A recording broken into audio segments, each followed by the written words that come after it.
টানা 4 বারের dummy speaker doctor Shirin Sharmin Chowdhury গোয়েন্দা নজরদারির মধ্যে আছেন। রাজধানীর ঢাকার একটি অভিজাত এলাকায় আত্মগোপনে আছেন তিনি। গত 5 আগস্ট ছাত্র জনতার নজিরবিহীন গণ-অভ্যুত্থানের মুখে সাবেক প্রধানমন্ত্রী ও আওয়ামী লীগের সভাপতি শেখ হাসিনা দেশ ছেড়ে ভারতে পালিয়ে যান। ওই দিন দুপুরেই একটি ব্যক্তিগত গাড়িতে চড়ে কোনো ধরনের প্রোটোকল ছাড়াই স্বামী ও সন্তান নিয়ে সংসদ ভবনস্থ বাসভবন থেকে বের হয়ে আত্মগোপনে চলে যান ডক্টর শিরিন শারমিন চৌধুরী। স্বামী ফার্মাসিউটিক্যাল কনসালটেন্ট সৈয়দ ইশতিয়াক হোসেন এবং ইউনাইটেড ওয়ার্ল্ড কলেজের আইবি কোর্সে অধ্যয়নরত ছোট ছেলে সৈয়দ ইবতেসাম রফিক হোসেন তার সঙ্গী হিসেবে ছিলেন।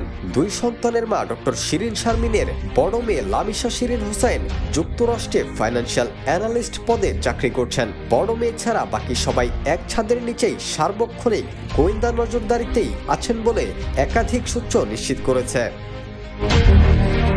স্পিকারের বাসভবনের দায়িত্বে সংসদ সচিবালয়ের একাধিক কর্মী নাম প্রকাশ না করা শর্তে জানান, 5 আগস্ট বেলা 1:30টার দিকে সংসদ ভবন এলাকায় নিজের সরকারি বাসভবন থেকে বেরিয়ে যান ডক্টর শিরিন শারমিন চৌধুরী।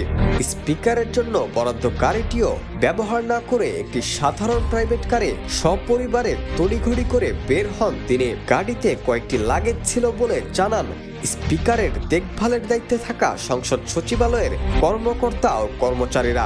এ সময় তার সঙ্গে ছিলেন স্বামী ও ছেলে। তবে সংসদ ভবন থেকে বের হয়ে তিনি কোথায় গেছেন তা জানা নেই তাদের।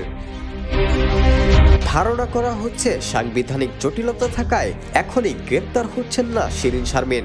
সংবিধানের 74 অনুচ্ছেদের 6 নম্বর ধারায় বলা আছে, স্পিকার বা ডেপুটি স্পিকার তার উত্তরাধিকারীর কার্যভার গ্রহণ না করা পর্যন্ত স্বীয় পদে বহাল রয়েছেন বলে গণ্য হবে, যার অর্থ দাঁড়ায় পদত্যাগপত্র জমা দেয়া এবং তা গ্রহণ করা সত্ত্বেও পরবর্তী স্পিকারের কাছে দায়িত্বভার বুঝিয়ে দেওয়া অবধি শিরিন শারমিন চৌধুরীর দায়িত্ব শেষ হচ্ছে না। Rakibul Hasan, D news, Bangladesh.